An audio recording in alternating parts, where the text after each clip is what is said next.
When you think of an ancient Egyptian wedding night, what comes to mind? Candlelight, the Nile, rose petals, though roses are actually Persian in origin and the Egyptians would have used lotus flowers. But fine, we'll let that one go. Here is the first thing I need to tell you about ancient Egyptian marriage. There was no ceremony, no priest, no temple, no official anything. In 1350 BC, you became legally married the moment you moved your belongings into your husband's house.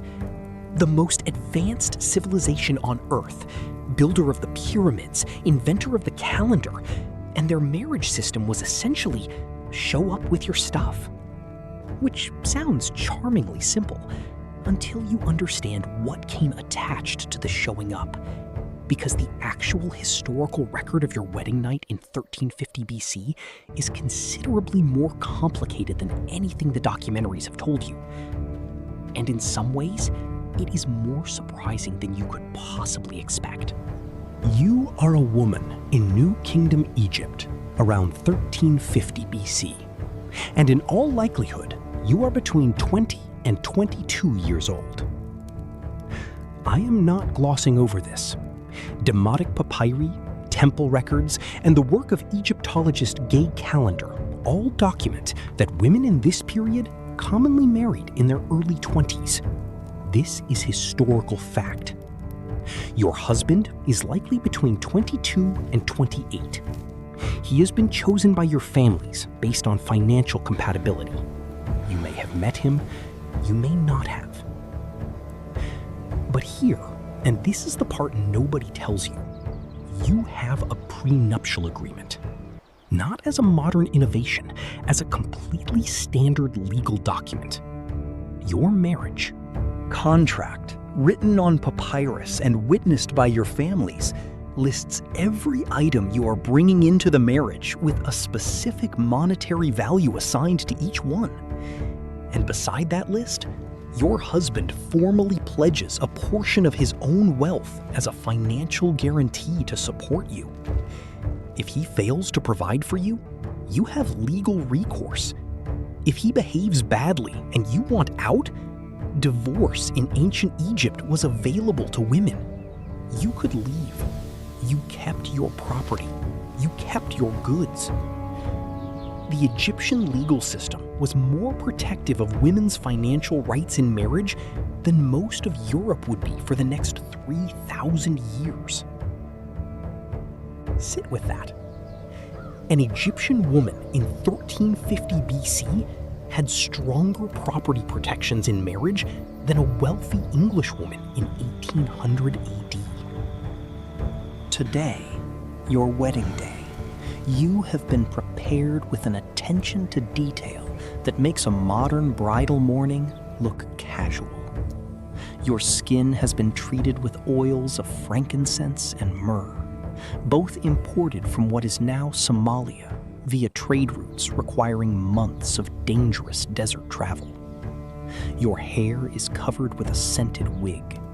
In ancient Egypt, wigs were status symbols of cleanliness and wealth, and on your wedding day, you wear the best one you own. At the crown of the wig, a small cone of perfumed fat, designed to melt slowly through the evening and release fragrance as it does. This is the ancient Egyptian version of perfume. It is considerably more high maintenance, but in a country with no deodorant and outdoor temperatures regularly exceeding 40 degrees, you do what you can. Your eyes are lined with kohl, ground galena, applied with a thin stick, which is not purely cosmetic.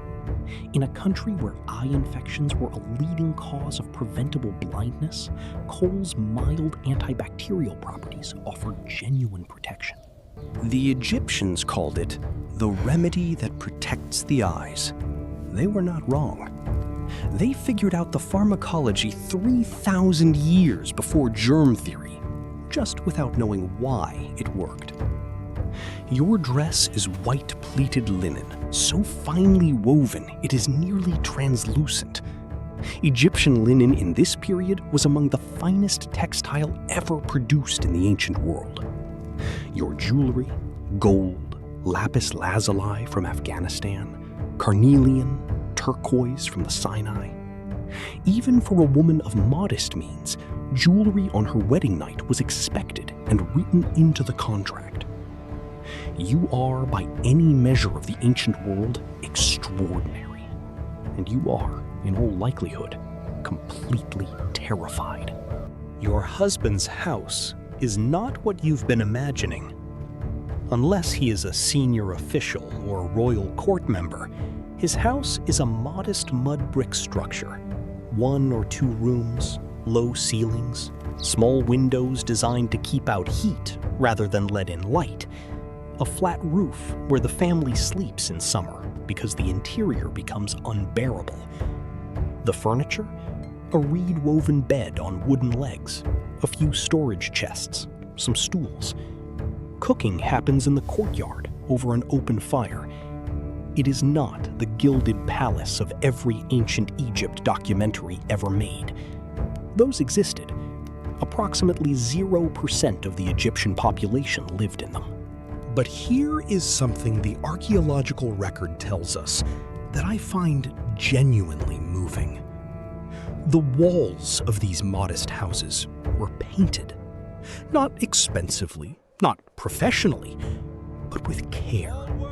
Lotus flowers, geometric patterns, and most consistently, the image of Bes, a dwarf god with a leonine face, the deity of the household, of childbirth, of protection of the vulnerable. His image appears in ordinary Egyptian homes with remarkable consistency across centuries. He was not a grand cosmic deity. He was the god of the everyday, the god of this house, the god of you. Someone painted Bes on the wall of this house for your arrival tonight. That detail, specifically, is the one that stays with me every time I go through this history. And so here you are, your wedding night in 1350 BC. The celebrations earlier were extraordinary. The Zafa procession with drums and singing that has survived in Egyptian culture for over 3,000 years and is still performed at weddings today. The music, the feasting, the dancing that went on until it was genuinely time to stop. And now it is quiet. The house is warm. The perfumed cone on your wig has been doing its job. The image of Bes watches from the wall, with his strange face that was meant to make children laugh and evil spirits run the other direction simultaneously. Here is what I want to leave you with, because I think it is the most important thing this history tells us. Ancient Egypt produced some of the most extraordinary love poetry in human history. The Chester Beatty Papyri, love songs found near Deir el-Medina, dated to roughly 50 years after tonight, contain lines of such genuine tenderness that scholars who have spent decades reading them still describe being moved. A young man writing about a girl he loves, comparing her to a lotus. A young woman saying she would swim out to where her beloved is fishing just to be near him. The specific, irreplaceable ache of wanting to be in the same room as someone, written down 3,300 years ago and still completely, perfectly legible. That existed alongside everything else I've told you tonight.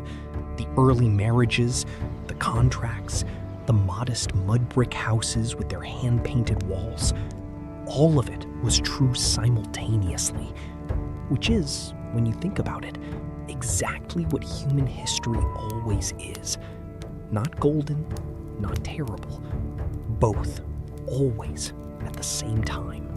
That existed alongside everything else I've told you tonight. The early marriages, the contracts, the modest mud brick houses with their hand-painted walls. All of it was true simultaneously. Which is, when you think about it, exactly what human history always is. Not golden, not terrible. Both, always, at the same time. The Egyptians called their country Kemet, the Black Land, for the dark, fertile soil the Nile left behind every year. Everything they built grew from that earth. The same earth that buried the papyri we are still reading now. The Nile is still there, still flooding, still leaving that same dark earth behind. Some things persist. On Flint Chronicles, this is what we do. We go past the gold and the grandeur into what it actually felt like to live inside a moment in history. The complicated parts, the parts that surprise you, the parts so human they could have been written yesterday. If that is the history you want, subscribe, turn on notifications. The next one is already written.